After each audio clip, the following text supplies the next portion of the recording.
Welcome to choice academy. அனைவருக்கும் வணக்கம்.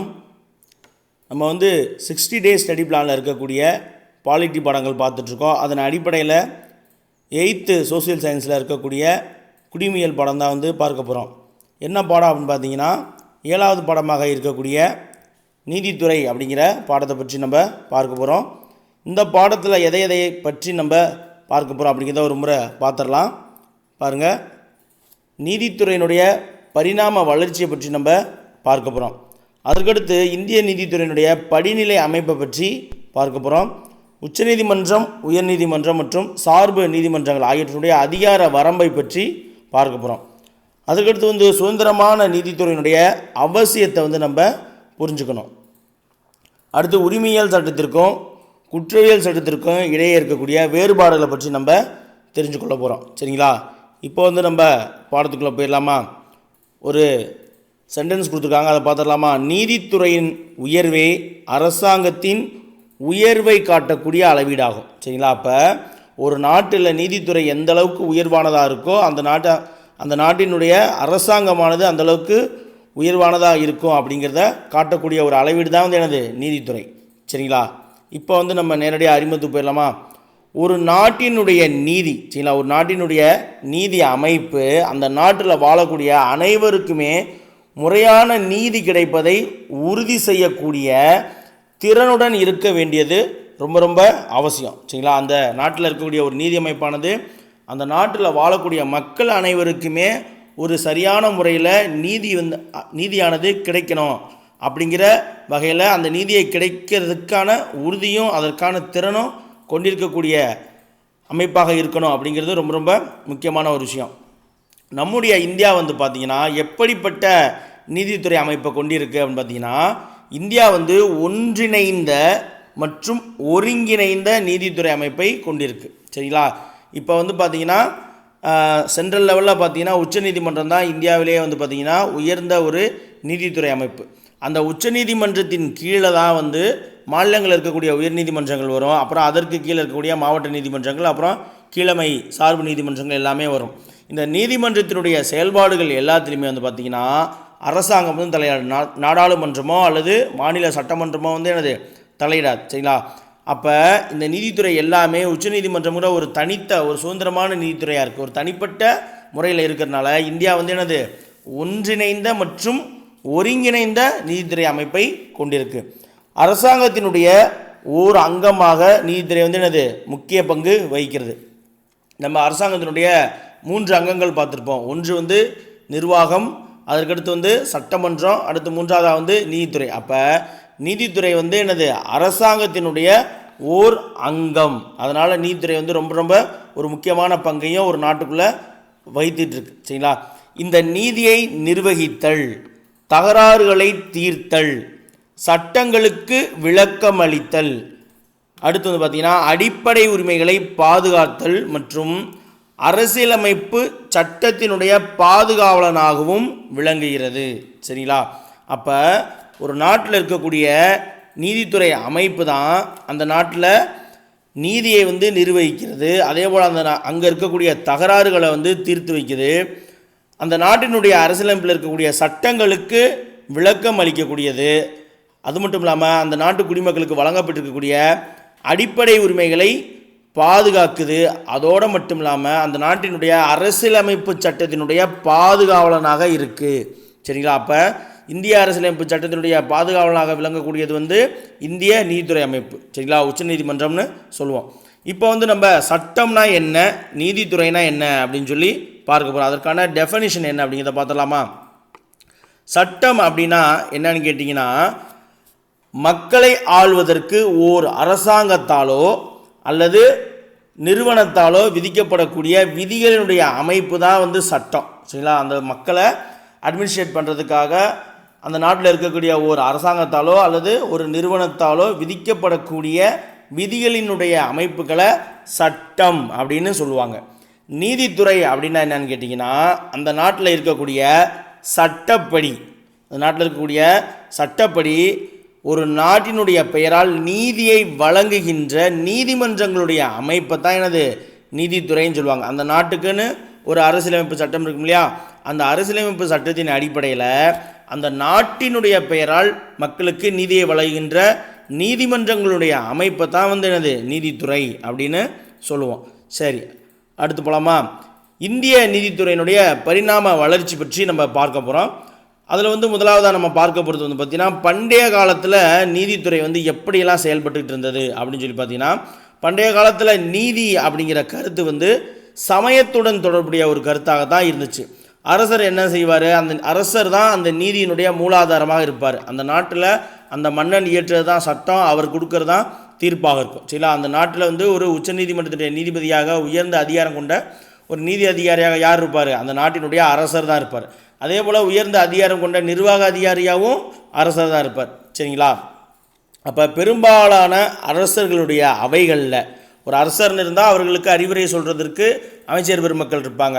அவங்க கூடியிருக்கக்கூடிய இடத்த அரசவை அவை அப்படின்னு சொல்லுவாங்க. அப்போ பெரும்பாலான அரசனுடைய அவைகளில் தர்மத்தின் அடிப்படையில், அதாவது நல்ல நடத்தை கடமை அதனுடைய அடிப்படையில் நீதியானது வழங்கப்பட்டது. இந்த நீதிகள் எல்லாமே பார்த்திங்கன்னா மரபார்ந்த சட்ட தொகுப்புகளாக இருக்கும். வழி வழியாக அறத்தின் அடிப்படையிலையும் நன்னடத்தின் அடிப்படையிலையும் கடமையின் அடிப்படையிலையும் வழங்கிட்டு இருந்த ஒரு மரபார்ந்த சட்ட தொகுப்புகளாக தான் அரசர் காலத்தில் நீதிமுறையானது இருந்தது. தர்மத்தினுடைய சட்டங்கள் தனி மனிதனை மட்டும் இல்லாமல் ஒட்டுமொத்த சமூகத்தையுமே நிர்வகித்தது. சரிங்களா?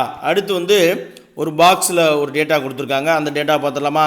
ஸ்மிருதி இலக்கியங்கள் அப்படின்னு சொல்லி கொடுத்துருக்காங்க. ஸ்மிருதி பண்டைய இந்தியாவினுடைய ஸ்மிருதி இலக்கியங்களாக சொல்லப்படுபவை என்னென்ன அப்படின்னு சொல்லி கொடுத்துருக்காங்க. அப்போ இந்தியாவில் ஸ்மிருதிகள் அப்படின்னு சொல்லி நம்ம எதெல்லாம் சொல்லுவோம் அப்படின்னு பார்த்தீங்கன்னா, மனுஸ்மிருதி, நாரத ஸ்மிருதி, யக்ஞவல்ய ஸ்மிருதி, இது எல்லாமே என்னது முக்கியமான ஸ்மிருதி இலக்கியங்கள். அடுத்து கணங்களின் குடியரசுகள் தங்களுக்கென சட்ட அமைப்பை கொண்டிருந்தன. கணங்கள் அப்படின்னா என்ன அப்படின்னு கேட்டிங்கன்னா, பண்டைய காலத்தில் பார்த்திங்கன்னா வட இந்திய பகுதிகளில் சின்ன சின்ன சிற்றரசுகள்லாம் இருக்கும். அதில் பார்த்திங்கன்னா 8 கணங்கள் இருந்திருக்கும். அதாவது 8 நாடுகள் கணங்களாக இருந்திருக்கும். அதில் வலிமை பெற்ற ஒரு கணமாக வரும் பொழுது அதில் மகதம் தான் ஒரு வலிமை பெற்ற நாடாக வரும். அதற்கப்புறம் அந்த மகதத்திலிருந்து தான் அசோக பேரரசு, குப்த பேரரசு, இது அப்புறம் நந்த பேரரசு, இது போன்ற பேரரசுகள் எல்லாமே பாடலிபுத்திரத்துலேருந்து தான் வருவாங்க. சரிங்களா? பாடலிபுத்திரம்னா இன்றைக்கி பீகாரில் இருக்கக்கூடிய பாட்னா, அதுதான் மகதமாக இருந்தது. அந்த பகுதி தான் அங்கேருந்து தான் வருது. சரிங்களா? இப்போ நம்ம கூட பார்த்தோம்னா லிச்சாவி இளவரசியை கல்யாணம் பண்ணி பேரில் பழமையான கணங்களுடைய ஒரு நாடாக இருந்த லிச்சாவி நாட்டினுடைய இளவரசியை குப்த மன்னர் ஒருத்தர் கல்யாணம் பண்ணி பேர் நம்ம படிச்சிருப்போம். அப்போ கணங்கள்னால் என்னது, அந்த காலத்தில் இருந்த மன்னர்களால் நிர்வகிக்கப்பட்ட சிற்றரசுகள், நாடுகள். சரிங்களா? அப்போ அந்த கணங்களினுடைய குடியரசுகள் பார்த்திங்கன்னா அவங்களுக்குன்னே சட்டமைப்பை கொண்டிருந்தாங்க. இதில் பார்த்திங்கன்னா அப்போ அந்த கணங்கள் காலத்தில் நம்ம என்ன மாதிரியான நீதித்துறை பார்க்கலாம். அந்த நீதித்துறைக்கு பெயர் என்ன அப்படின்னு பார்த்திங்கன்னா குளிகா. சரிங்களா? குளிகா அப்படிங்கிறது நீதிமன்றத்தை நம்ம கணங்களுடைய காலத்தில், பண்டைய காலத்தில் பார்க்க முடியும். அடுத்து பார்த்திங்கன்னா வஜ்ஜிகளிடையே குற்ற வழக்குகளை விசாரிக்கும் 8 குளியாக்களை கொண்ட வாரியமானது இருந்தது. வஜ்ஜி அப்படிங்கிற ஒரு சமூகத்தாரிடம் பார்த்திங்கன்னா குற்ற வழக்குகளை விசாரிக்கக்கூடிய 8 குளியாக்கள், அதாவது 8 நீதித்துறை அமைப்புகள் கொண்ட வாரியமானது இருந்தது. அடுத்து பார்த்திங்கன்னா மேல்முறையீடு இருக்கு இல்லையா, மேல்முறையீடானது குல நீதிமன்றத்திலிருந்து கன நீதிமன்றத்தில் மேற்கொள்ளப்பட்டது. அப்போ குல நீதிமன்றம்னா இப்போ நம்ம இருக்கக்கூடிய ஒரு டிஸ்ட்ரிக்ட் கோர்ட் மாதிரி வச்சுக்கலாம், இல்லைன்னா ஹைகோர்ட் மாதிரி வச்சுக்கலாம். கன நீதிமன்றம்னா என்னது, அந்த நாட்டில் மன்னர் அங்கே நீதிபதியாக இருப்பார். அப்போ சுப்ரீம் கோர்ட் மாதிரி வச்சுக்கலாம். அப்போ மேல்முறையீடு இப்போ பார்த்திங்கன்னா நம்ம ஹைகோர்ட்டில் ஒரு இதாச்சுன்னா அடுத்து மேல்முறையீடுக்கு சுப்ரீம் கோர்ட்டு போகிறோம் இல்லையா, அதுபோல். அப்போ குல நீதிமன்றத்திலேருந்து கன நீதிமன்றத்துக்கு மேல்முறையீடு மேற்கொள்ளப்பட்டது. அடுத்து பார்த்திங்கன்னா இடைக்கால இந்தியாவில் நீதித்துறை எப்படி இருந்துச்சு அப்படிங்கிறத நம்ம பார்க்க போகிறோம். இடைக்கால இந்தியா அப்படின்னு பார்த்திங்கன்னா டெல்லி சுல்தான்களுடைய காலம் வந்துடும். அப்போ துக்ளக், டெல்லி சுல்தான்களை துக்ளக்குடைய ஆட்சி காலத்தில் பார்த்திங்கன்னா உரிமையியல் நடைமுறை சட்டங்கள் தொகுக்கப்பட்டதை நம்மளால் பார்க்க முடியும். அப்போ இதுலேருந்து நம்ம ஹிஸ்ட்ரியில் ஒரு விஷயம், ஒரு கேள்வி நமக்கு கிடச்சிருக்கு. அப்போ எந்த சுல்தானுடைய ஆட்சி காலத்தில் உரிமையியல் நடைமுறை சட்டங்கள் தொகுக்கப்பட்டது அப்படின்னு பார்த்திங்கன்னா துக்ளக் சுல்தானுடைய ஆட்சி காலத்தில் தான் என்னது உரிமையியல் நடைமுறை சட்டங்களானது தொகுக்கப்பட்டது. அதை என்ன அப்படின்னு சொல்கிறாங்க அப்படின்னா, அந்த உரிமையியல் சட்டங்களை தொகுக்கப்பட்ட அந்த தொகுப்பை என்ன பேரில் அழைக்கிறாங்க அப்படின்னு பார்த்தீங்கன்னா ஃபைகா-இ ஃபெரோசாஹி. சரிங்களா? ஃபைகா-இ ஃபெரோஸாகி. குறிப்பாக எந்த மன்னர், இந்த ஃபெரோஸுங்கிற பேரை பார்த்தாலே எனது துக்ளக்லேயே ஒரு முக்கியமான மன்னர்னே யார், ஃபெரோஸ் ஷா துக்ளக் அவர்கள் தான். ரொம்ப அமைதியான மன்னர். இஸ்லாத்தை வந்து எனது அரசு மதமாக அறிவிச்சுக்குவார். அது மட்டும் இல்லாமல் ஜிசியா வரியை இன்ட்ரடியூஸ் பண்ணுவார். கிட்டத்தட்ட பல்வேறு அடிமைகளுடைய வாழ்க்கையில் வந்து அவங்களுக்கு தொழில் வளர்ச்சி ஏற்படுத்தி அவருடைய வாழ்க்கையில் வந்து ஒரு மறுமலர்ச்சி ஏற்படுத்தியவர் அப்படின்னு சொல்லி நம்ம துக்ளக் ஆட்சியிலே வந்து எனது முகமது பின் துக்ளக்கு, அதுக்கப்புறம் ஃபெரோஸ் ஷா துக்ளக், இந்த 2 பேர் தான் பார்ப்போம். ஏன் முகமது பின் துக்ளக் பார்த்தோம்னா முரண்பாடுகளின் மொத்த உருவம் அப்படின்னு சொல்லி அவரை பார்த்துருப்போம். டெல்லியிலிருந்து தலைநகர தௌலதாபாத்திற்கு, தேவகிரிக்கு மாற்றிருப்பார். அப்புறம் அடையாள நாணயங்கள் வெளியிட்டிருப்பார். அதுக்கப்புறம் தோவா பகுதியில் அதிகமான வரி வசூலிச்சிருப்பார்.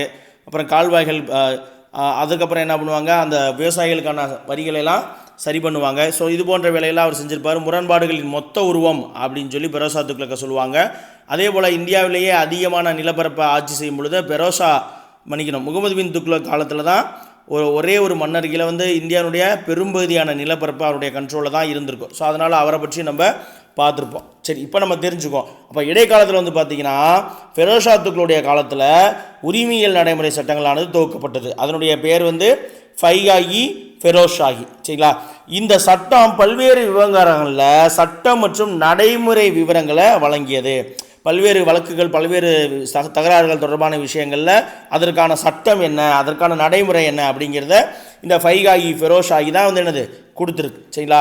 இது அரபு மொழியில் எழுதப்பட்டிருக்கு. இந்த ஃபைகாயி ஃபெரோஸ் ஷாஹி அப்படிங்கிற சட்ட தொகுப்பு முதல்ல அரபு மொழியில் எழுதப்பட்டு அதற்கப்புறம் பெர்ஷியன் லாங்குவேஜில், பாரசீக மொழியில் மொழிபெயர்க்கப்பட்டது. சரிங்களா? டெல்லி சுல்தான்கள் கேள்வியில் ஸ்கூல் புக்கில் நமக்கு இருக்கிற அந்த கொஷின் மட்டும்தான் கேட்கணும்னு இல்லை. அதாவது நம்ம ஹிஸ்ட்ரி பார்ட்டில் இருக்கல அந்த கொஷின் தான் கேட்கணும்னு கிடையாது. இது போன்ற விஷயங்கள் இருக்கக்கூடிய கேள்விகள் கூட கேட்கலாம். உதாரணமாக வந்து பார்த்திங்கன்னா ரவீந்திரநாத் தாகூர் வந்து இந்த வங்கப்பிரிவினின் பொழுது ரக்ஷபந்தன் அப்படிங்கிறத வந்து விழாவை கொண்டாடினார் அப்படின்னு சொல்லி ஒரு கேள்வியானது கடந்த முறை டிஎன்பிசியில் கேட்டிருப்பாங்க. அது வந்து பார்த்திங்கன்னா ஹிஸ்ட்ரி ஏரியாவில் வட இந்திய அரசுகளில் வந்து இந்த ராஜபுத்திரர்கள் இருக்காங்களே அவங்களோட ஏரியாவில் இதை பற்றி ஒரு பாக்ஸில் கொடுத்துருப்பாங்க. அங்கேருந்து அந்த கேள்வி எடுத்திருப்பாங்க. ஸோ அப்போ நம்ம எந்தெந்த ஏரியாலெல்லாம் எந்தெந்த மாதிரியான டேட்டாஸ் இருக்குது அப்படிங்கிறத கொஞ்சம் நம்ம டீட்டெயிலாக பார்க்க வேண்டியதாக இருக்குது. ஸோ அந்த வகையில் பார்த்தோம்னா இந்த பாயிண்ட், இந்த பேரால் இருக்கக்கூடிய விஷயங்கள்லாம் ரொம்ப முக்கியமானது. சரிங்களா? அப்போ இதெல்லாம் நம்ம ரொம்ப தெளிவாக எடுத்துக்கணும். அப்போது இந்த ஃபைகாயி ஃபெரோஸ் ஷாஹி அப்படிங்கிற உரிமையியல் நடைமுறை சட்டங்கள் அரபு மொழியில் எழுதப்பட்டு பாரசீக மொழியில் மொழிபெயர்க்கப்பட்டது. இது அவுரங்கசீப்புடைய காலத்தில் எப்போ அப்படின்னு பார்த்தீங்கன்னா கிட்டத்தட்ட 1670ஆம் ஆண்டு வாக்கில் ஃபட்வா-இ ஆலம்கீர் அப்படிங்கிற சட்டத்தொகுப்பின்படி மாற்றி அமைக்கப்படுது. அதுலேருந்து என்ன பண்ணுறாங்க, சேஞ்ச் பண்ணுறாங்க. யாருடைய காலத்தில்? அவுரங்கசீப்போட காலத்தில். அப்போ நமக்கு இன்னொரு விஷயம் கிடைக்கிது. அவுரங்கசீப் காலத்தில் உரிமையியல் நடைமுறை சட்டங்களுடைய பெயர் என்ன அப்படின்னு பார்த்தீங்கன்னா ஃபட்வா-இ ஆலம்கீர். ஆலம்கீர்னா அவுரங்கசீப்போட இன்னொரு பேர் தான் ஆலம்கீர். சரிங்களா? அவர் ஆலம்கீர் அப்படிங்கிற பேரில் தான் அரியணை ஏறுவார். சரிங்களா? ஓகே, இதை பார்த்துட்டு இப்போ இடைக்கால இந்தியாவில் நீதித்துறை இப்படி இருந்துச்சு. அடுத்து வந்து பார்த்திங்கன்னா நவீன இந்தியாவில் நீதித்துறையை பற்றி பார்க்க போகிறோம். இன்றைக்கி நம்முடைய நாட்டில் இருக்கக்கூடிய நீதித்துறை அமைப்பு மற்றும் சட்டங்கள் ஆங்கிலேய ஆட்சி காலத்தில் உருவாக்கப்பட்டது.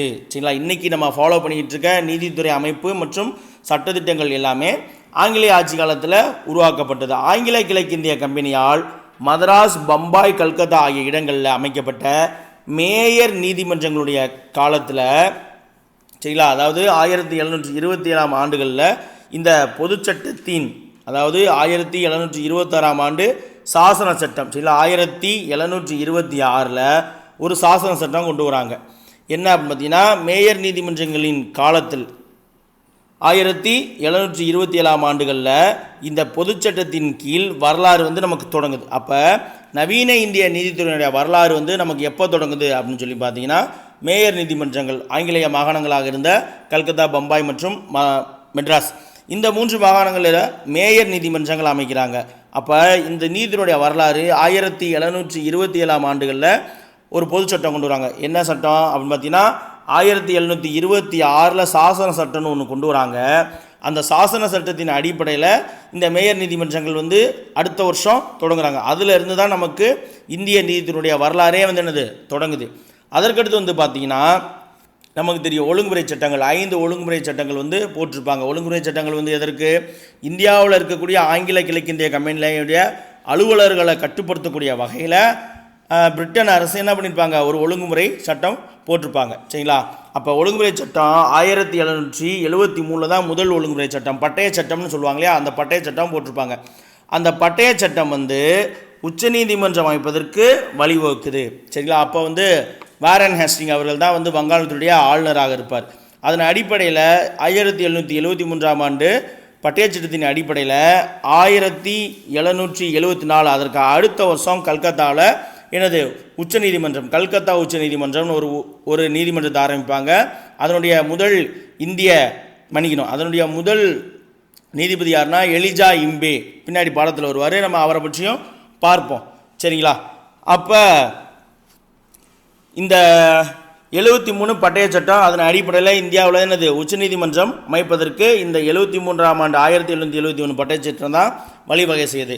உச்சநீதிமன்றம் முதலாக எங்கே தொடங்குறாங்க, கல்கத்தாவில் இருக்கக்கூடிய வில்லியம் கோட்டை. சரிங்களா? பிரிட்டிஷ் கிழக்கிந்தியன் கம்பெனியுடைய ஹெட் குவார்ட்டர்ஸாக இருந்த கல்கத்தாவில் இருக்கக்கூடிய வில்லியம் கோட்டையில் தான் நிறுவுறாங்க. எப்போது 1774 நிறுவுறாங்க. சார் எலிஜா இம்பே அப்படிங்கிறவர் தான் அந்த நீதிமன்றத்தினுடைய தலைமை நீதிபதியாக நியமிக்கப்பட்டிருப்பார். அவருக்கு துணையாக ஒரு 3 நீதிபதிகள் இருப்பாங்க. ஸோ அதெல்லாம் இருக்கும். சரிங்களா? இப்போ அப்படியே பார்ப்போமா. அப்போ 1773 பட்டய சட்டத்தின் அடிப்படையில் 1774ஆம் ஆண்டு கல்கத்தாவில் இருக்கக்கூடிய வில்லியம் கோட்டையில் ஒரு உச்சநீதிமன்றத்தை அமைக்கிறாங்க.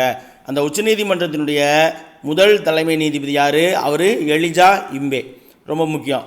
அதற்கு அடுத்து பார்த்தீங்கன்னா 1801 மற்றும் 1824ஆம் ஆண்டுகளில் மதராஸ் மற்றும் பம்பாய் ஆகிய இடங்களில் உச்சநீதிமன்றங்கள் நிறுவுகிறாங்க.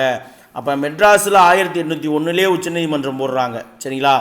அடுத்து பம்பாயில் 1824. சரிங்களா? ஃபஸ்ட்டு கல்கத்தாவில் போட்டுருவாங்க. அதற்கப்புறம் என்ன பண்ணுறாங்க, ஒரு 20 வருஷம் கழித்து சென்னையில் போகிறாங்க. அதுக்கப்புறம் ஒரு 20 வருஷம் கழித்து பம்பாயில் உச்சநீதிமன்றத்தை போடுறாங்க. இந்த 3 இடங்களிலுமே 1862ஆம் ஆண்டு உயர்நீதிமன்றங்கள் நிறுவுறாங்க. எப்படி அப்படின்னு பார்த்தீங்கன்னா 1861 விக்டோரியா அறிக்கை வரும். சரிங்களா? விக்டோரியா இந்திய அரசு சட்டம்னு ஒரு சட்டம் போடுவாங்க, விக்டோரியா சட்டம்னு. அந்த சட்டத்தின் அடிப்படையில் அதற்கு அடுத்த வருஷம் 1862 சென்னை, கல்கத்தா, பம்பாய் இந்த 3 இடங்கள்லையுமே இதுக்கு முன்னாடி உச்ச நீதிமன்றங்களாக இருந்துச்சு இல்லையா, அந்த நீதிமன்றங்கள் எல்லாமே உயர் நீதிமன்றங்கள் அப்படின்னு சொல்லி நிறுவுறாங்க. சரிங்களா? அதுதான் இங்கே கொடுத்துருக்காங்க பாருங்களே. அப்போது உச்ச நீதிமன்றங்கள் நிறுவப்பட்டது இந்த 3 இடங்களிலும் 1862ஆம் ஆண்டு உயர்நீதிமன்றங்கள் மேற்படி இடங்களில் நிறுவப்படும் வரையில் உச்சநீதிமன்றங்களாக செயல்பட்டன. அப்போ இந்த லைனோட பொருள் என்ன, அதற்கு முன்னாடி 1801 இருந்த மதராஸில் இருந்த கோர்ட்டும் 1824 துவங்கப்பட்ட பம்பாய் கோர்ட்டு, 1774 துவங்கப்பட்ட கல்கத்தா கோர்ட்டு, இது எல்லாமே சுப்ரீம் கோர்ட்டாக தான் இருந்துச்சு. 1861 விக்டோரியாவுடைய ஒரு சட்டம் வந்த உடனே அதன் அடிப்படையில் அதற்கு அடுத்த வருஷமே இந்த 3 கோர்ட்டுமே சுப்ரீம் கோர்ட்டுங்கிற இதிலிருந்து ஹை கோர்ட்டாக மாற்றுறாங்க. சரிங்களா? அப்போ 1862 இந்த 3 மாகாணங்கள்லையுமே உயர் நீதிமன்றங்கள் நிறுவப்படுது.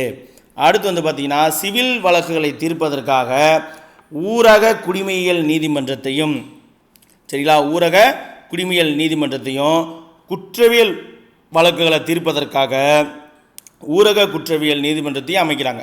சிவில் வழக்குகளை தீர்க்கிறதுக்கு என்ன செய்கிறாங்க, ஊரக குடிமையியல் நீதிமன்றம் போடுறாங்க. குற்றவியல் வழக்குகளை தீர்ப்பதற்காக என்ன செய்கிறாங்க, ஊரக குற்றவியல் நீதிமன்றத்தை அமைக்கிறாங்க. சரிங்களா?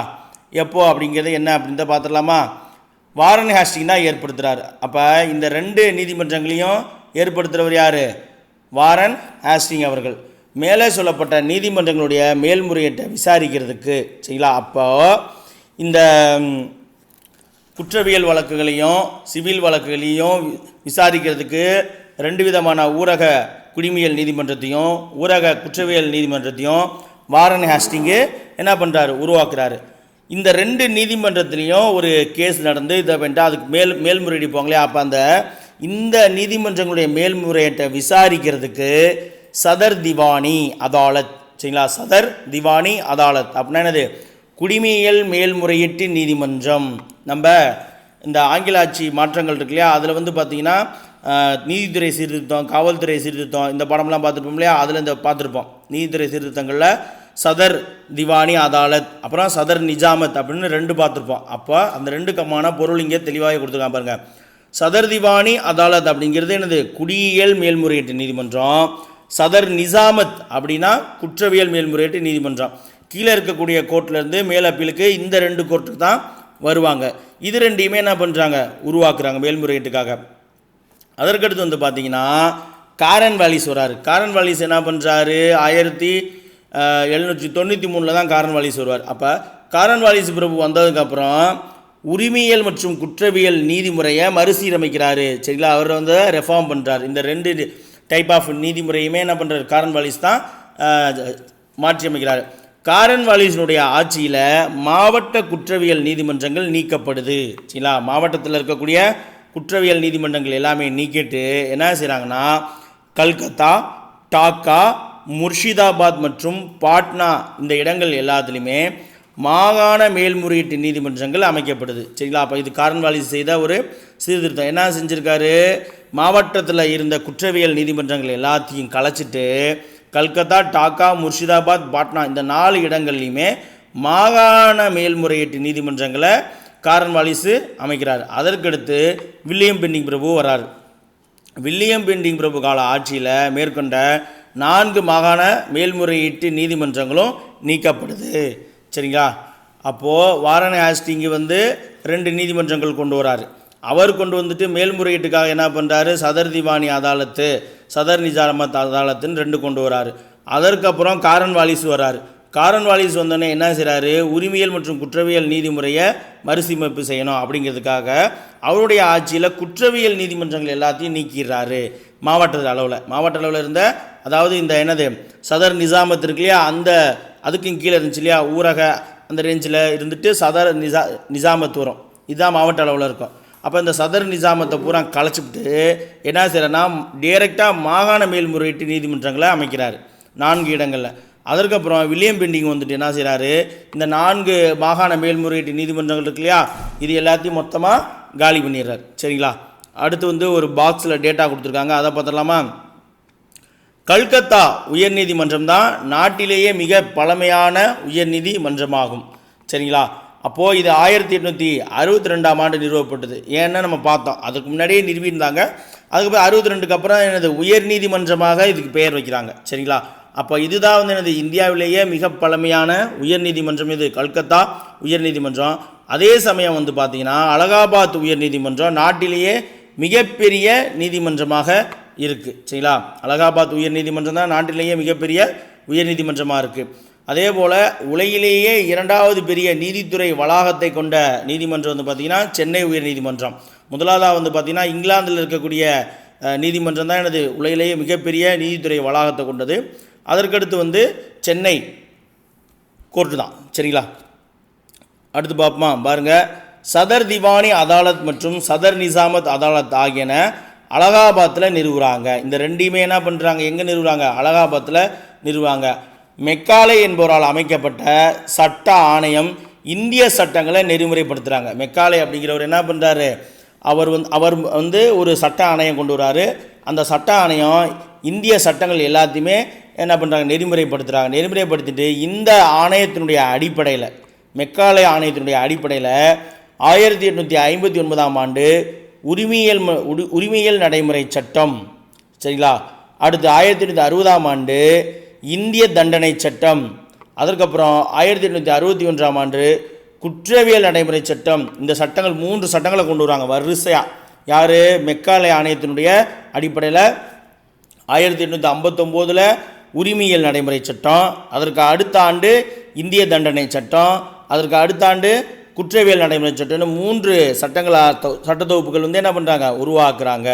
அடுத்து வந்து பார்த்திங்கன்னா 1935ஆம் ஆண்டு இந்திய அரசு சட்டம் கூட்டாட்சி நீதிமன்றங்களை உருவாக்குது. சரிங்களா? இந்திய அரசு சட்டம் 1935ஆம் ஆண்டு இந்திய அரசு சட்டம் என்ன செய்யுது?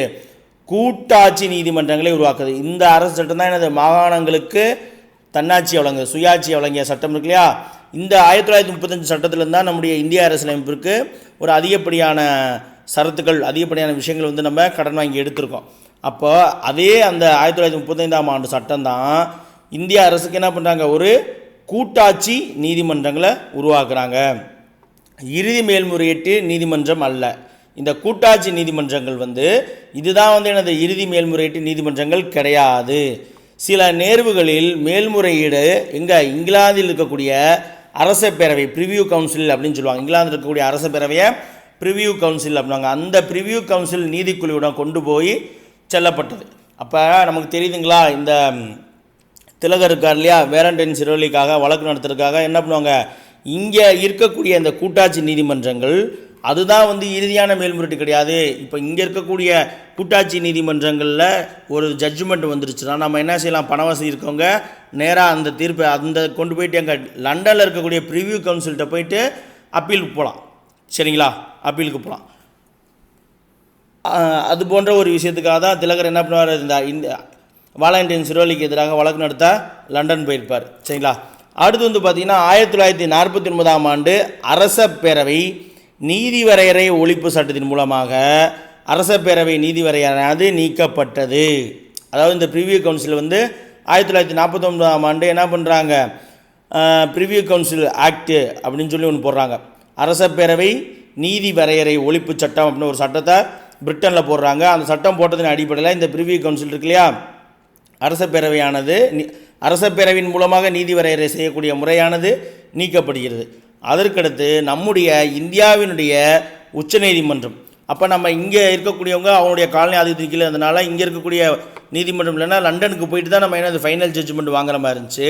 அதையுமே 1949 நீக்கிட்டாங்க. அது இப்போ இந்தியாவுக்குன்னு ஒரு உச்சநீதிமன்றம் வேணும் இல்லையா, சுப்ரீம் கோர்ட் வேணும் இல்லையா, அப்போ அதை தான் உருவாக்குறாங்க. எப்போது 1950ஆம் ஆண்டு ஜனவரி 28ஆம் நாள் இந்திய உச்சநீதிமன்றமானது தொடங்கப்பட்டது. சரிங்களா, இந்திய உச்சநீதிமன்றம் 1950 ஜனவரி 28 தொடங்குறாங்க.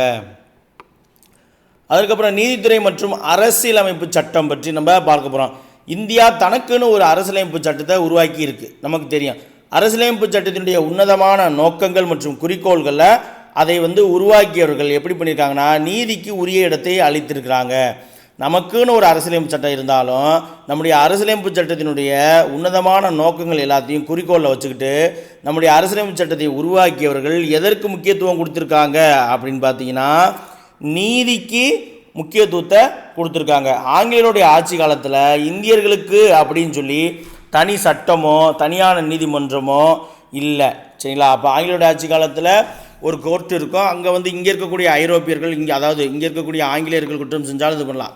நம்ம பார்த்துருப்போம் இல்லையா, மெட்ராஸ் கோர்ட் ஹைகோர்ட்டினுடைய முதல் இந்திய நீதிபதியாக டி முத்துசாமி அவர்கள் நியமிக்கப்பட்டிருப்பார்.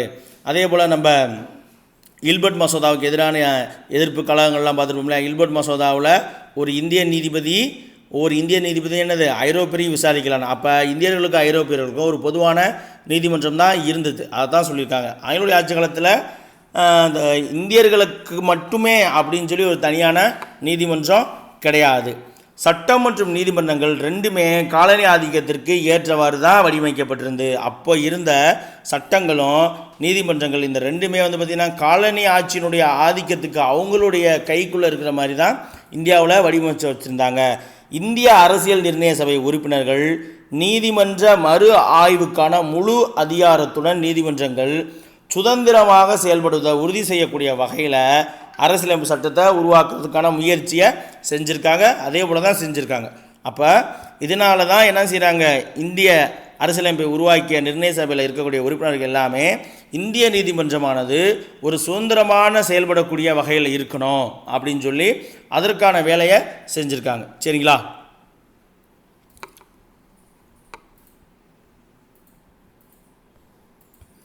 அடுத்து அரசியலமைப்பு சட்டப்பிரிவு 145 என்ன சொல்லுது அப்படின்னா, 145 படி 1966ஆம் ஆண்டு நடைமுறை மற்றும் வழிமுறைகள் நீதிமன்ற விதிகள் ஒழுங்குபடுத்தப்பட்டு ஏற்படுத்தப்படுது. அப்போது சட்டப்பிரிவு 145 படி 1966ஆம் ஆண்டு நடைமுறை மற்றும் வழிமுறைகள் உச்சநீதிமன்ற விதிகள் ஒழுங்குபடுத்த ஏற்படுத்தப்பட்டன. சரிங்களா. இந்திய அரசியலமைப்பு சட்டத்தினுடைய 4வது அத்தியாயத்தின் கீழே பகுதி 5 யூனியன் படி ஒன்றிய நீதித்துறை அப்படிங்கிற பெயராலும், அத்தியாயம் 6 கீழ் பகுதி 6 படி மாநிலம் துணை நீதிமன்றங்கள் அப்படிங்கிற பெயராலும் நிறுவதற்கு வழிவகை செய்யுது. எல்லாமே என்னது இந்த 1966 தான் என்ன செய்கிறாங்க, உச்சநீதிமன்ற விதிகள் ஒழுங்குபடுத்த ஏற்படுத்தப்பட்டது. சரிங்களா?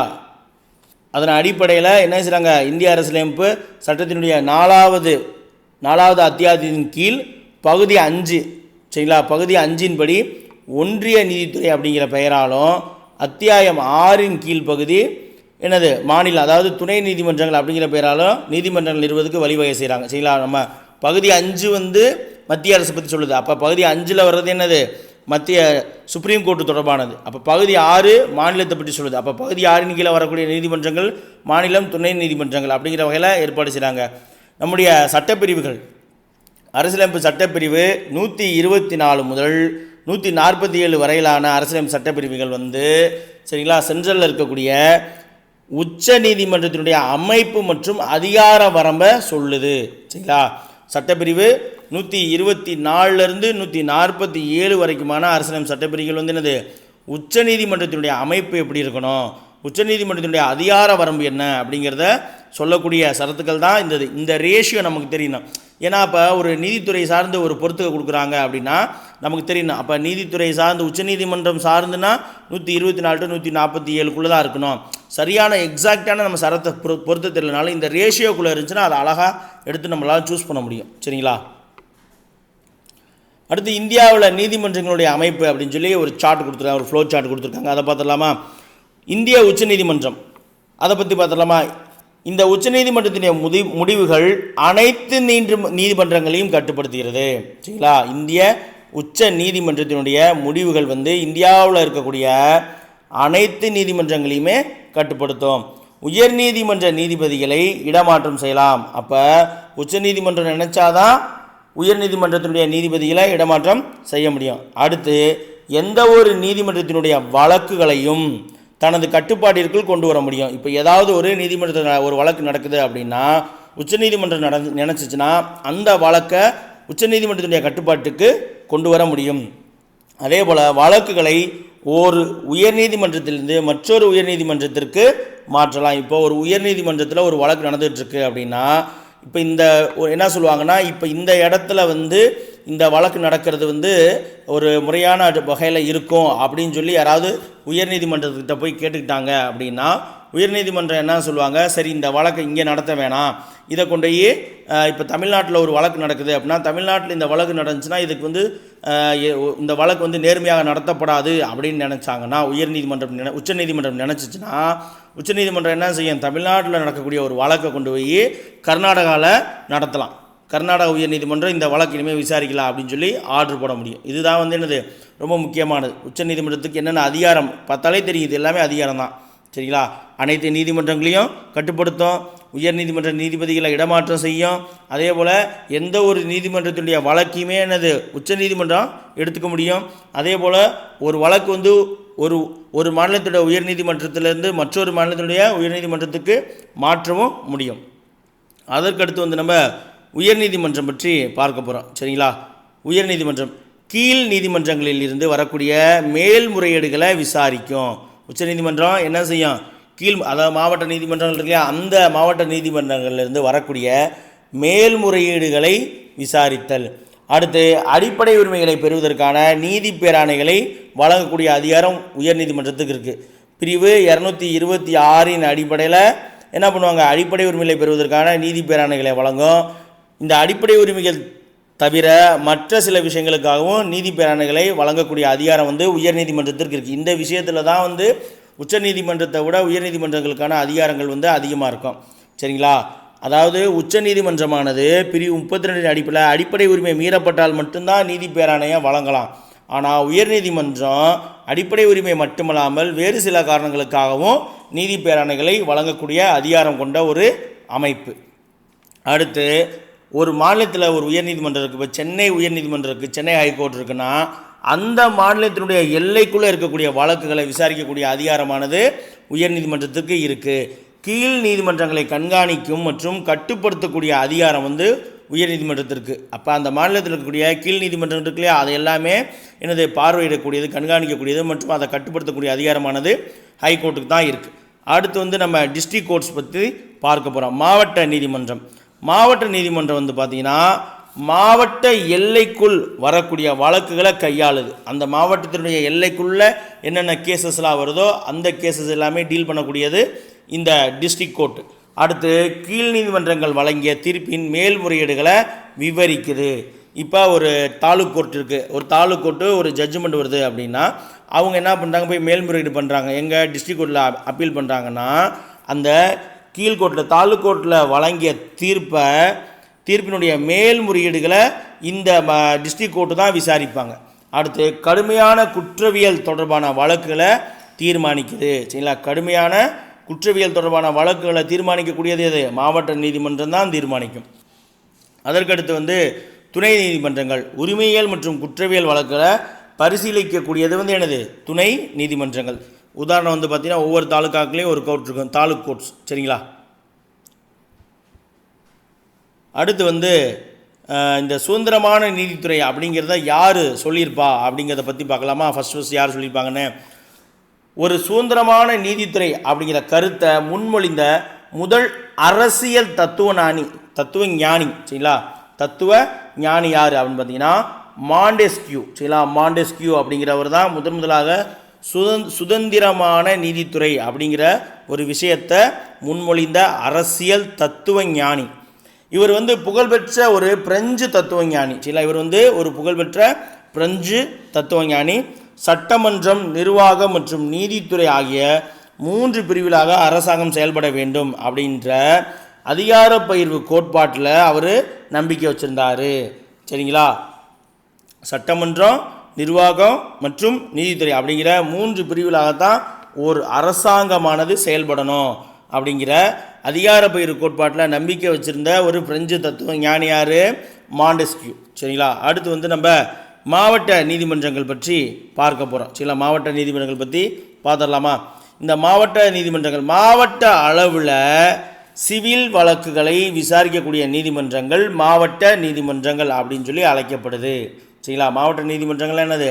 மாவட்ட அளவில் இருக்கக்கூடிய சிவில் வழக்குகளை விசாரிக்கக்கூடிய நீதிமன்றங்கள். அடுத்து அமர்வு நீதிமன்றங்கள் அப்படின்னா குற்றவியல் வழக்குகளை விசாரிக்கும் நீதிமன்றங்கள் அமர்வு நீதிமன்றங்கள் அப்படின்னு சொல்லி அழைக்கப்படுது. அப்போ நமக்கு தெரிஞ்சுக்கணும், நம்ம பொதுவாகவே மாவட்ட நீதிமன்றம்னாலே அதுலேயே வந்து என்னது சிவிலும் விசாரிப்பாங்க, கிரிமினல் கேஸும் விசாரிப்பாங்க அப்படின்னு நினச்சிட்டு இருப்போம். அப்படி கிடையாது. அதே போல் அமர்வு நீதிமன்றங்கள் அப்படின்லாம் நமக்கு சொல்லியிருப்பாங்க.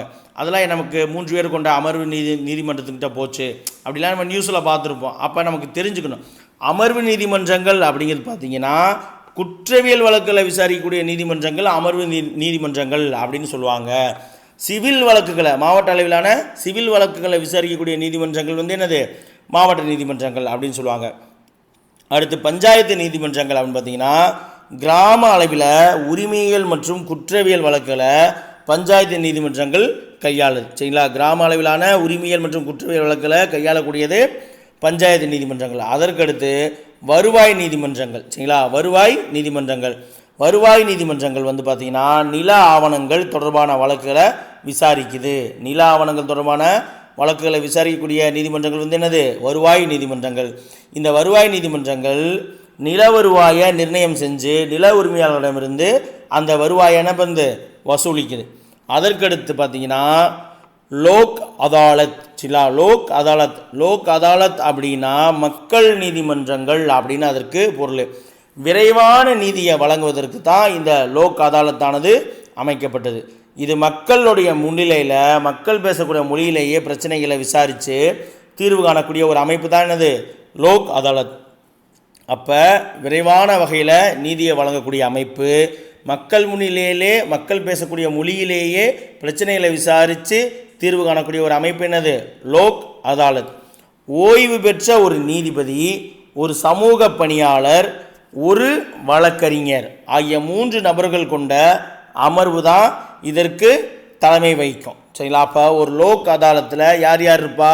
ஒரு ரிட்டையர்டு ஜட்ஜ் இருப்பார், ஒரு சோசியல் ஆக்டிவிஸ்ட் இருப்பாங்க, ஒரு அட்வொகேட் இருப்பாங்க. இந்த 3 பேர் தான் வந்து இந்த லோக் அதாலத்தில் வரக்கூடிய வழக்குகளை விசாரிப்பாங்க. சரிங்களா, வழக்குரைஞர்கள் இல்லாமல் வழக்குகள் வந்து முன்வைக்கப்படுகிறது. அப்போ இந்த லோக் அதாலத்தில் வந்து பார்த்திங்கன்னா எந்த விதமான அட்வொகேட்ஸுமே இல்லாமல் வழக்குகளை கொண்டு போகிறாங்க. இந்த வழக்குகள் எல்லாமே வந்து பார்த்திங்கன்னா பரஸ்பர ஒப்புதல் மூலமாக தீர்த்து வைக்கப்படுகிறது. சமாதானமாக பேசி ரெண்டு பேருமே ஒத்து போகிற மாதிரி லோக் அதாலத்தில் வரக்கூடிய கேஸுகள்லாம் சீக்கிரமாக முடிக்கிறாங்க. சரிங்களா? முதல் லோக் அதாலத்து 1982ஆம் ஆண்டு குஜராத் மாநிலத்தில் இருக்கக்கூடிய ஜூனாகத்தில் நடைபெற்றது. அப்போ இந்தியாவிலேயே முதல் லோக் அதாலத் எங்கே நடைபெற்றது அப்படின்னு பார்த்தீங்கன்னா குஜராத் மாநிலத்தில் இருக்கக்கூடிய ஜூனாகத் அப்படிங்கிற இடத்துல 1982ஆம் ஆண்டு தான் முதல் லோக் அதாலத்தானது நடைபெற்றது. சரிங்களா? அதற்கடுத்து வந்து பார்த்தீங்கன்னா விரைவு நீதிமன்றங்கள். சரிங்களா? விரைவு நீதிமன்றங்கள். இந்த விரைவு நீதிமன்றங்கள் எந்த வருஷம் தோற்றுவிக்கப்பட்டது அப்படின்னு சொல்லி பார்த்தீங்கன்னா 2000 தான். 2000 ஆண்டில் நீண்ட காலமாக நிலவில் இருக்கக்கூடிய வழக்குகள் மற்றும் கீழ் நீதிமன்ற வழக்குகளை முடிவுக்கு கொண்டு வரக்கூடிய நோக்கத்தில் தோற்றுவிக்கப்பட்ட நீதிமன்றங்கள் தான் விரைவு நீதிமன்றங்கள். இத்தனை டைப் ஆஃப் கோர்ட்ஸ், இத்தனை டைப் ஆஃப் நீதிமன்றங்கள் நம்ம இந்தியாவில் இருக்குது. மாவட்ட நீதிமன்றம், அமர்வு நீதிமன்றம், பஞ்சாயத்து நீதிமன்றம், அதற்கப்புறம் வருவாய் நீதிமன்றம், லோக் அதாலத்து, விரைவு நீதிமன்றம், அதற்கப்புறம் பார்த்திங்கன்னா நீதிமன்றம் இருக்குது. சரிங்களா? அதுவுமே இருக்குது, பின்னாடி வரும் பார்ப்போமா. அப்போ 2000 வருஷத்தில் வந்து பார்த்திங்கன்னா நீண்ட காலமாக நிலையிலேயே இருக்கக்கூடிய வழக்கு, அப்புறம் கீழ் நீதிமன்றத்தினுடைய வழக்கில் முடிவு கொண்டு வரணும் அப்படிங்கிறதுக்காக இந்த விரைவு நீதிமன்றங்கள் அப்படிங்கிற அதை கொண்டு வராங்க. அடுத்து வந்து பார்த்திங்கன்னா தொலைதூர சட்ட முன்னெடுப்பு. சரிங்களா? தொலைதூர சட்ட முன்னெடுப்பு கிராமப்புற மக்களுக்காக சட்ட உதவி மற்றும் சேவைகள் வழங்குவதற்காக சட்டம் மற்றும் நீதி அமைச்சகம், மின்னணு மற்றும் தகவல் தொழில்நுட்ப அமைச்சகத்தினுடைய கூட்டு முயற்சியுடன் தான் இந்த தொலைதூர சட்ட முன்னெடுப்பு அப்படிங்கிறது உருவாக்குறாங்க. சரிங்களா? எதற்காக? கிராமப்புற மக்களுக்காக சட்ட உதவி, அது தொடர்பான சட்டம் தொடர்பான சேவைகள் வழங்குவதற்காக சட்டம் மற்றும் நீதி அமைச்சகம். சரிங்களா? சட்டம் மற்றும் நீதி அமைச்சகம், அது மட்டும் இல்லாமல் மின்னணு மற்றும் தகவல் தொழில்நுட்ப அமைச்சகத்தினுடைய 2 அமைச்சகமும் கூட்டு முயற்சி செஞ்சு அந்த முயற்சியின் விளைவாகத்தான் இந்த தொலைதூர சட்ட முன்னெடுப்பு அப்படிங்கிறத கொண்டு வராங்க. சரிங்களா? இந்த தொழில்நுட்ப இயங்குதளமான தொலைதூர சட்ட இணைய வழியின் பொதுவான சேவை மையத்தில் காணொளி கலந்துரையாடல் மூலமாக வழக்குரைஞர்களிடமிருந்து மக்கள் சட்ட ஆலோசனைகளை வாங்கலாம். சரிங்களா? அதாவது தொழில்நுட்பம் மூலமாக இப்போ நம்ம சொல்கிறோம் இல்லையா, இப்போ கான்ஃபரன்ஸ்லாம் கான்ஃபரன்ஸ் போகிறாங்க இல்லையா, இப்போ கூகுள் மீட்டிங்கு இது போல் லைவ்ல எல்லாம் பார்க்குறாங்க, மன்னிக்கணும் கூகுள் மீட்டிங்கு, இதிலெல்லாம் வந்து நம்ம பேச முடியும். சரிங்களா? இப்போ கொரோனா காலத்துலலாம் வழக்குகள்லாம் இப்படி தான் பண்ணியிருப்பாங்க, ஜூம் மீட்டிங்கு இது போன்றதில்லை. அப்போ தொழில்நுட்ப இயங்குதளமான தொலைதூர சட்ட இணைய வழியின் மூலமாக பொதுவான ஒரு சேவை மையத்தில் காணொளி கலந்துரையாடல் மூலமாக மக்கள் என்ன பண்ணலாம், அரசு வழக்கறிஞர்கிட்டருந்து மக்கள் சட்ட ஆலோசனைகளை வாங்கிக்கலாம். அதற்காக தான் இந்த தொலைதூர சட்ட முன்னெடுப்பு. ஏன்னா கிராமப்புற மக்களுக்கு சட்ட உதவிகள் கிடையாது, போய் ஒரு லாயரையோ ஒரு அட்வொகேட்டையோ பார்க்கணும்னா பணம் செலவாகும். அப்படிங்கிறதுனால அவங்களுக்கு ஒரு சின்ன சின்ன விஷயங்கள் சட்டம் தொடர்பான சந்தேகங்களை இலவசமாக வாங்கிக்கிறதுக்காக தான் இந்த தொலைதூர சட்ட முன்னெடுப்பு அப்படிங்கிற விஷயத்தை கொண்டு வந்திருக்காங்க. அதற்கடுத்து வந்து பார்த்திங்கன்னா ஃபேமிலி கோர்ட், குடும்ப நீதிமன்றங்கள். சரிங்களா? குடும்பம் தொடர்பான சட்ட விவகாரங்களை குடும்ப நீதிமன்றம் கையாளுது. சரிங்களா? இவைகள் உரிமையியல் நீதிமன்றங்கள். அப்போ குடும்ப நீதிமன்றங்கள் வந்து பார்த்திங்கன்னா என்னது, உரிமையியல் நீதிமன்றங்கள். குழந்தையின் பாதுகாப்பு, மனமுறிவு, தத்தெடுப்பு, சிறார் பிரச்சனைகள் ஆகிய குடும்பம் தொடர்பான பல்வேறு உரிமைகள் கோரிக்கைகளுக்காக இந்த நீதிமன்றங்களானது என்னது பயன்படுது. சரிங்களா? ஃபேமிலி கோர்ட் வந்து எதற்கு, குழந்தையினுடைய பராமரிப்பு, பாதுகாப்பு, அப்புறம் டைவர்ஸ் கேஸு, அப்புறம் தத்தெடுக்கிறது, சிறார்கள் குழந்தைகளுடைய பிரச்சனைகள் அது தொடர்பாக இந்த மற்றும் குடும்பம் தொடர்பான பல்வேறு உரிமைகள் கோரிக்கைகளுக்காக தான் இந்த ஃபேமிலி கோர்ட் வந்து என்னது பயன்படுது. அதற்கடுத்து வந்து பார்த்திங்கன்னா மொபைல் கோர்ட். சரிங்களா? மொபைல் கோர்ட், நடமாடும் நீதிமன்றங்கள். இந்த நடமாடும் நீதிமன்றங்கள் பார்த்திங்கன்னா கிராமப்புற மக்களுக்கு இடர்களை தீர்க்கும். கிராமப்புற மக்களினுடைய இடர்களை தீர்க்கும். இப்போ உதாரணத்துக்கு மொபைல் கோர்ட்டுக்கு உதாரணம் பார்த்திங்கன்னா நம்ம பெருசாக மொபைல் கோர்ட்டு கேள்விப்பட்டிருப்போம், பெருசாக பார்த்துருக்க மாட்டோம். இந்த சகுனின்னு ஒரு படம் வந்துச்சு இல்லையா, கார்த்திக் சந்தானம் நடிச்சிருப்பாங்களே, அதில் வந்து பார்த்திங்கன்னா அந்த பொது இடத்துல சிறுநீர் கழிச்சதுக்காக டக்குன்னு பிடிச்சி கொண்டு போய் ஒரு மொபைல் கோர்ட்டில் வச்சு என்ன பண்ணுவாங்க, அவங்க ஃபைன் போடுவாங்க. ஸோ அது மொபைல் கோர்ட். சரிங்களா? ஜஸ்ட் ஞாபகம் வச்சுக்காக சொன்னேன். அப்போ பொதுமக்களுடைய கிராமப்புற மக்களுடைய பிரச்சனைகளை தீர்க்கக்கூடிய நீதிமன்றங்கள் தான் இந்த நடமாடும் நீதிமன்றங்கள். இது வந்து கிராமப்புற மக்கள்கிட்டயே நீதி அமைப்பு பற்றி அதிக விழிப்புணர்வை உருவாக்கி அவர்களுடைய செலவை குறைத்து அவர்களுடைய வாழிடங்களிலேயே நீதியை வழங்க வகை செய்கிறது. அவங்க வாழக்கூடிய இடத்துக்கே போயிட்டு என்னது அவர்களுக்கான நீதியை வழங்குறதுக்கான வேலையை செய்யக்கூடிய நீதிமன்றம் தான் இந்த நடமாடும் நீதிமன்றங்கள். அதற்கடுத்து நீதிமன்றங்கள். நீதிமன்றங்கள் பார்த்திங்கன்னா 2005ஆம் ஆண்டு துவங்கப்பட்டது. ரொம்ப முக்கியம், தெரிஞ்சு வச்சுக்கணும் சரிங்களா. அப்போ இந்த நீதிமன்றங்கள் கோர்ட்ஸ் வந்து பார்த்திங்கன்னா நீதிமன்றங்கள் திட்டமானது 2005ஆம் ஆண்டு தொடங்கப்பட்டது. இந்த திட்டத்தின்படி அனைத்து நீதிமன்றங்களுமே கணினிமயமாக்கப்படும் சரிங்களா. அனைத்து நீதிமன்றங்களும் கணினிமயமாக்கப்படும். நீதித்துறை சேவை மையம் நீதிமன்றத்தினுடைய ஒரு பகுதி. நம்ம முன்னாடி பார்த்தோம் இல்லையா, அது தொலைதூர சேவை மையம். இது வந்து நீதித்துறை சேவை மையம். இந்த நீதித்துறை சேவை மையமும் நீதிமன்றத்தினுடைய ஒரு பகுதியாக இருக்குது. பொதுமக்கள் மற்றும் வழக்குரைஞர்கள் நேரடியாக வழக்கு நிலை மற்றும் அடுத்த விசாரணை நடைபெறும் தேதிகளை கட்டணமின்றி கேட்டறிவதற்கு பயன்படக்கூடிய ஒரு நீதிமன்றம் தான் என்னது நீதிமன்றம் சரிங்களா. நீதித்துறை சேவை மையத்துடன் சேவை மையம் வந்து சேர்ந்து இருக்கக்கூடியது நீதிமன்றங்கள். இந்த நீதிமன்றங்களின் மூலமாக பொதுமக்களும் சரி வழக்கு உரைஞர்கள், வழக்கு உரைப்பவர்கள் சரிங்களா. வழக்கு கூட்டல் உரைஞர், உரைப்பவரும் வழக்குரைஞர், வழக்கு கூட்டல் அறிஞர், வழக்கறிஞர் சரிங்களா. அட்வொகேட் வேறு, லாயர் வேறு, வழக்கு உரைக்கிறவர் வேறு, வழக்கு அறிஞர் வேறு சரிங்களா. ஓகே, அப்போ இந்த 2 பேருமே வந்து என்னது நேரடியாகவே வழக்கினுடைய நிலை, வழக்கோட ஸ்டேட்டஸ் என்ன, அடுத்த விசாரணை எப்போ நடக்கும், அடுத்த வாய்தா எப்போ அப்படிங்கிற தேதிகளை வந்து என்னது எந்த விதமான கட்டணமே இல்லாமல் இந்த நீதிமன்றங்கள் மூலமாக தெரிந்து கொள்ள முடியும் சரிங்களா.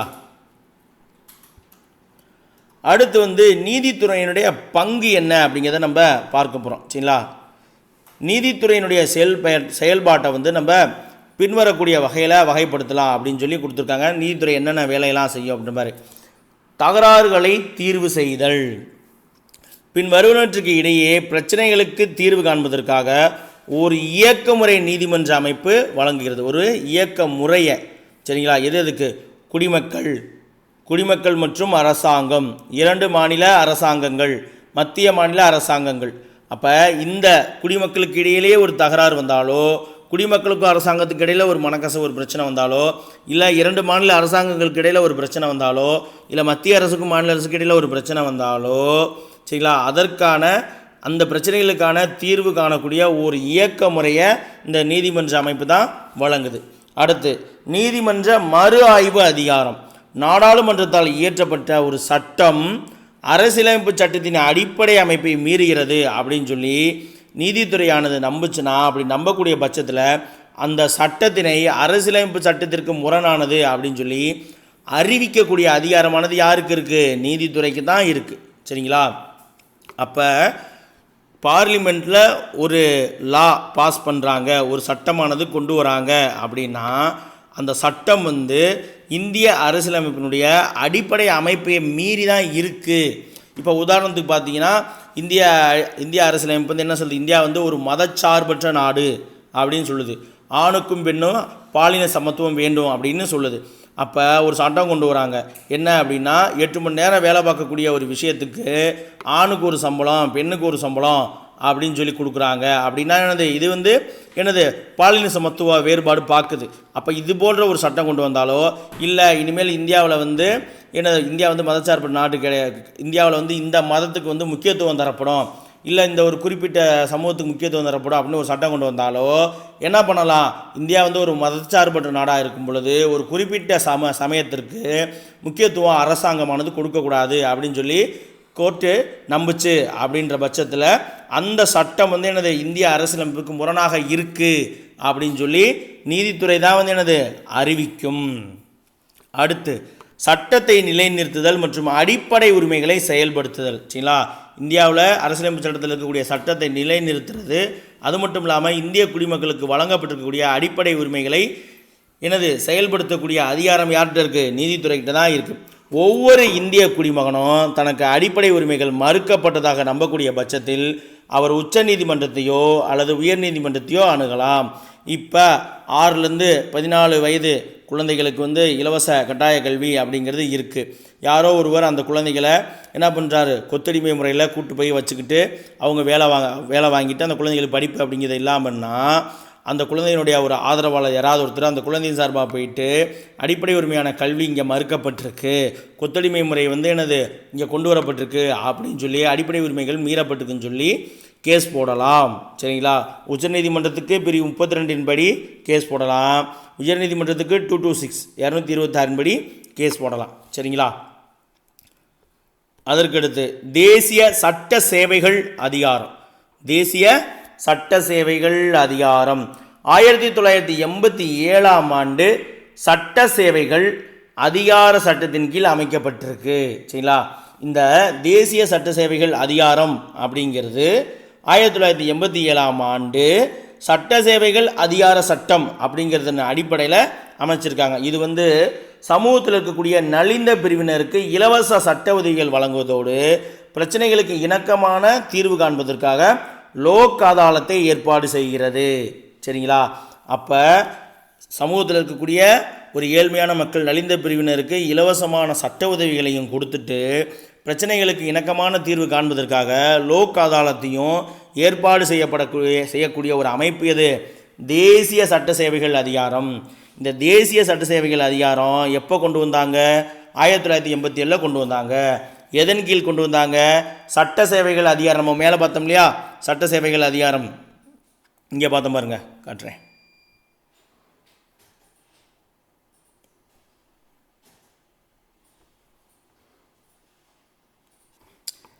நீதித்துறை சேவை மையம்னு பார்த்தோமா? இங்கே பாருங்க, நீதித்துறை சேவை மையம்னு. ஸோ அதான் சட்ட சேவை மையம். சரிங்களா? அப்போ சட்ட சேவைகள் குடிமக்களுக்கு தரணும் அப்படிங்கிறத அடிப்படையில் தான் இந்த தேசிய சட்ட சேவைகள் அதிகாரம் அப்படிங்கிறத கொண்டு வந்திருக்காங்க. சரிங்களா? ஓகே, இதோட நம்ம இந்த வீடியோ பதிவை முடிச்சுக்கலாம். அதை தொடர்ந்து பார்த்திங்கன்னா நம்ம இந்திய உச்சநீதிமன்றம் பற்றி பார்க்க போகிறோம். உச்சநீதிமன்றத்துடைய அதிகார வரம்பு பற்றி பார்க்க போகிறோம். அதற்கடுத்து சென்னை உயர்நீதிமன்றம் வழக்கு செயல்முறை இதெல்லாம் பார்த்துட்டு நம்ம அடுத்த வீடியோவை முடிச்சுக்கலாம். சரிங்களா? இப்போ ஆல்மோஸ்ட் ஒரு 50 நிமிஷம் வரைக்கும் போயிடுச்சு. சரிங்களா? தொடர்ந்து வீடியோக்களை பாருங்கள். சொல்லப்பட்ட விஷயங்கள் என்னென்ன முக்கியமான இருக்கோ அதெல்லாமே குறிப்பெடுத்து வச்சு அப்பப்போ டயத்தில் ரிவிஷன் பண்ணுங்கள். உங்களுக்கு வீடியோ ரொம்ப யூஸ்ஃபுல்லாக இருக்கும் அப்படின்னு சொல்லி நம்புகிறேன். பிடிச்சவங்க லைக் பண்ணுங்கள். மீண்டும் ஒரு அடுத்த வீடியோவில் சந்திப்போம். நன்றி.